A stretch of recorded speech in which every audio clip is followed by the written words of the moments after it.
మీ బంగారం తాకట్టులో ఉందా? నెల నెల వడ్డీ కట్టలేకపోతున్నారా? ఆచారి గోల్డ్ 9030022345.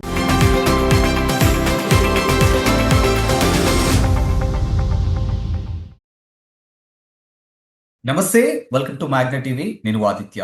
ఆంధ్రప్రదేశ్లో లిక్కర్ స్కామ్ కి సంబంధించినటువంటి అంశాలు ఇప్పుడు సోషల్ మీడియా వేదికగా ఎంత వైరల్ అవుతున్నాయి, at the same time Andhra Pradesh రాజకీయాలు ఎంత హాట్ టాపిక్ గా మారే మనం చూసాం.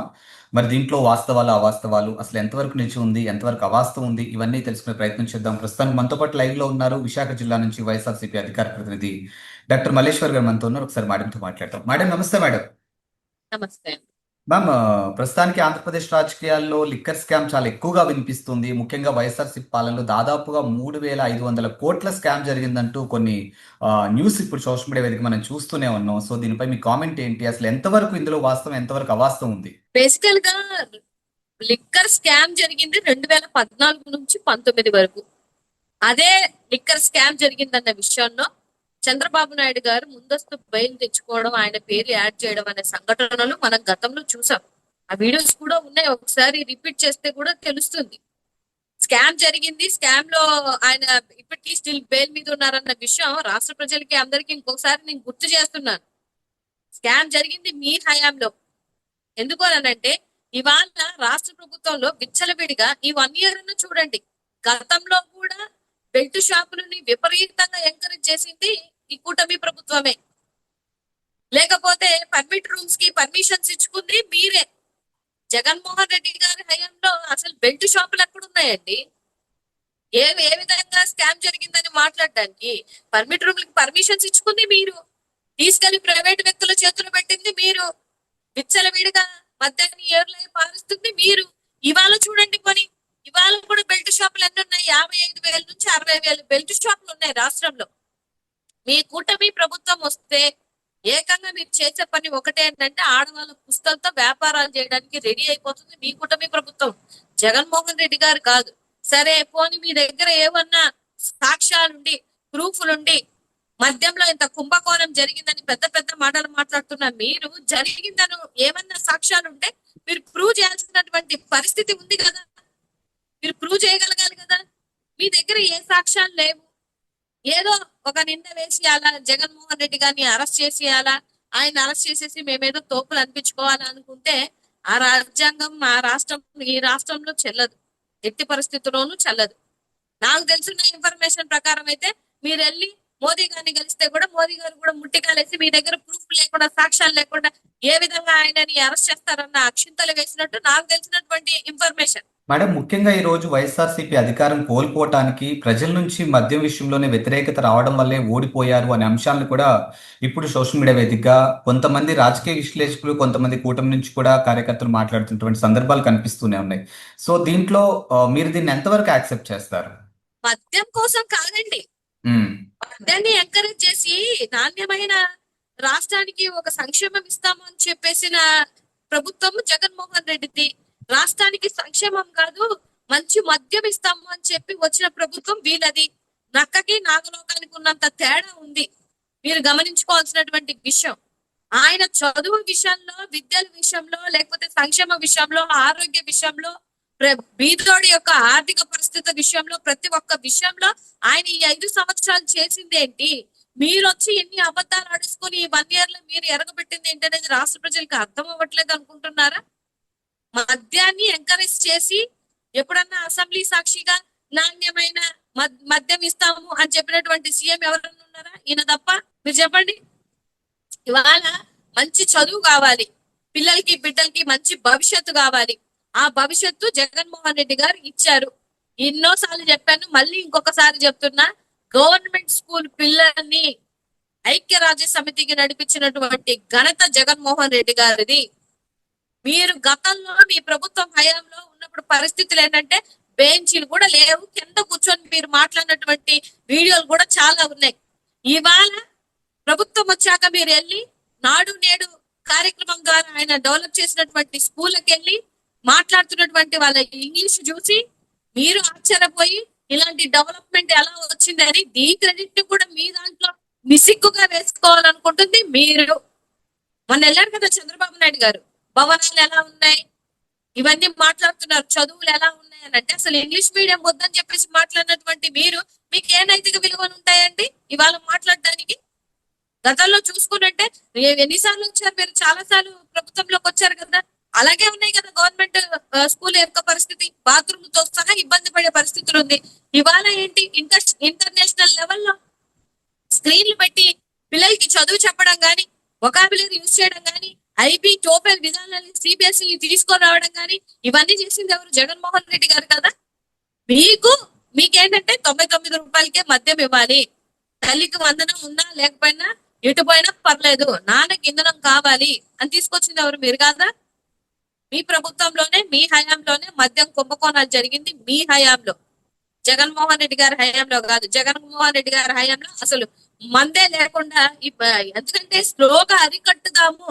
ఆడవాళ్ళం మేము ఎంతో మంది, ఇప్పుడు చాలా మంది మహిళలు ఈ తాగుకు లోబడిపోయి ఎంతో వాళ్ళను కొట్టేసి చంపేసి, రీసెంట్ గా కూడా డబ్బులు ఇవ్వలేదని 2 చేతులు నరికిస్తాడు ఒక అతను. ఆ మద్యానికి ఏమంటారు బానిసలు అయిపోయి ఎంతో కుటుంబాలు నాశనం అయ్యాయి. అందుకని ఆయన స్లోగా తగ్గించుకోవాలన్నటువంటి తీసుకొచ్చినటువంటి విధి విధానాలు జనాలకి నచ్చలేదు. ఇది బాగుందా? ఇప్పుడు స్కూల్ దగ్గర, కాలేజీల దగ్గర, బళ్ళ దగ్గర, ఆడవాళ్ళు తిరిగే దగ్గర అన్ని చోట్ల ఇప్పుడు ఇవాళ బెల్ట్ షాపులు ఉన్నాయి కదా. ఇవాళ బాగుందా రాష్ట్రంలో ఉన్నటువంటి ప్రజలందరికీ ఇలాంటి పరిపాలన? డెఫినెట్ గా జనాలు ఆలోచించాలి ఈ విషయం. మేడం, ఇప్పుడు మద్యం సంబంధించినటువంటి అంశంలో భాగంగా తాజాగా A4 గా మిథున్ రెడ్డి పేరు కూడా ఎక్కువగా వినిపిస్తూ ఉంది. A4 గా మిథున్ రెడ్డిని చేర్చారు సిట్ వాళ్ళు అనేది కూడా తెలుస్తూ ఉంది. సో దీనిపై మీ కామెంట్ ఏంటి అసలు? A3 గా ఒకరు ఉన్నారండి, ఉమ్, ఆయన ఎందుకు అరెస్ట్ చేయట్లేదండి? ఎక్కడో A13, A30, A20 ఉన్న వాళ్ళని అరెస్ట్ చేస్తున్నారు కదా. మరి A3 గా ఉన్న అతన్ని ఎందుకు అరెస్ట్ చేయలేకపోతున్నారు? ఉమ్. ఇక్కడే అర్థమవుతుంది కదా జనాలకి కూడా, ఎవరు లొంగిపోయి ఏం చేస్తున్నారో అని అర్థం అవ్వట్లేదా? జనాలు ఏమంత అమాయకులు అనుకుంటారా? మీ కక్షపూరిత రాజకీయ భాగంలో మీరు ఏం చేస్తారంటే ఒక శ్వేత పత్రాన్ని రిలీజ్ చేయండి. ఏమని? ఇదిగో వీళ్ళందరూ మాకు కక్ష, వీళ్ళందరినీ అరెస్ట్ చేద్దాము, అరెస్ట్ చేయడానికే మేము వచ్చాము, ప్రజలకి పరిపాలన ఇవ్వడానికి మేము రాలేదు, మేము ఇలా అరెస్ట్ చేసుకుంటూ పోతాము, మీరు రాష్ట్రంలో ఉన్నటువంటి ప్రజలు మాకు ఎందుకు ఓట్లేసారయ్యా అని చెప్పేసి మీరు ఎదురు చూస్తుండండి.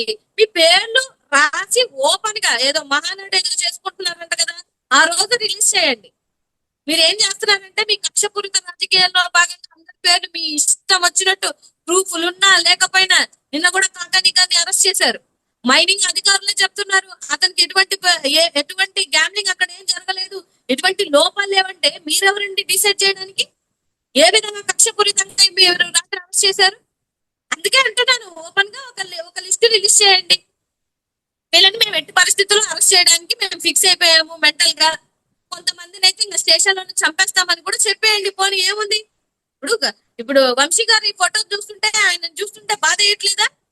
సరే ఆయన మాట్లాడారో మాట్లాడలేదో అనేది పక్కన పెడితే, సరే అరెస్ట్ చేశారు, కానీ ఎలాంటి పరిస్థితి అంటే ఇవాళ అతన్ని ఎంత దీనమైన పరిస్థితిలో ఉన్నారంటే, ఇంత కక్ష రాజ్యాంగబద్ధంగా మీరు రాజకీయాలు చేసుకోవడానికి వచ్చారా, లేకపోతే కక్షపూరిత రాజకీయ భాగంలో మీరు అందరినీ చంపేసుకుంటూ, మహిళల్ని అరెస్ట్ చేసేసుకుంటూ, చిన్న చిన్న కార్యకర్తల్ని అరెస్ట్ చేసుకుంటూ, మీ ఇష్టం వచ్చినట్టు చేసుకొని వెళ్ళిపోతే, మీకు దమ్ము ధైర్యం ఉంటే ఒక శ్వేత పత్రం రిలీజ్ చేయండి.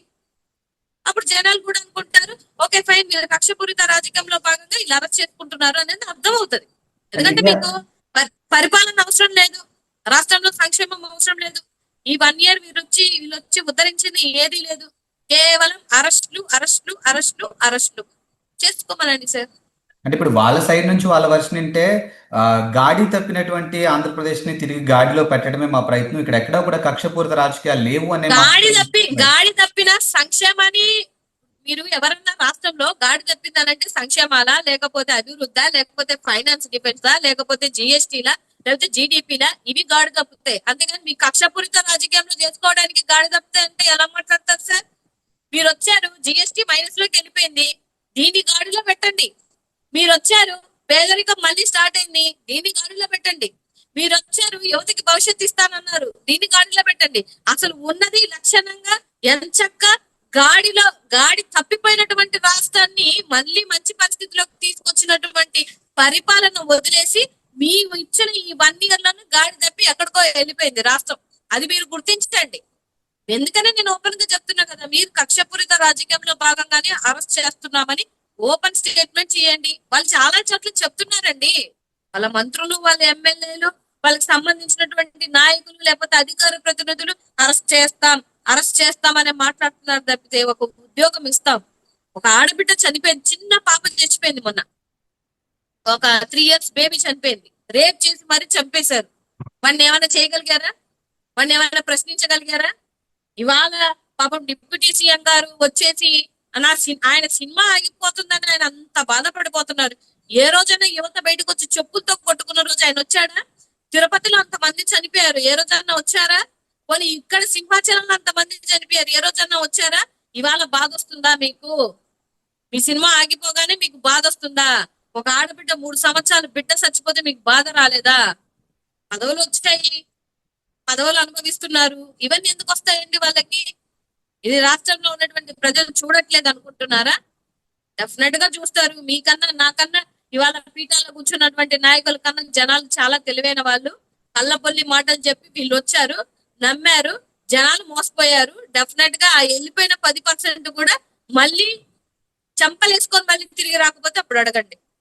అండ్ ఎస్, దీనికి సంబంధించి ఎలాంటి అప్డేట్ కావాలన్నా మళ్ళీ మిమ్మల్ని అప్రోచ్ అవుతాం మ్యామ్. Thank you ma'am.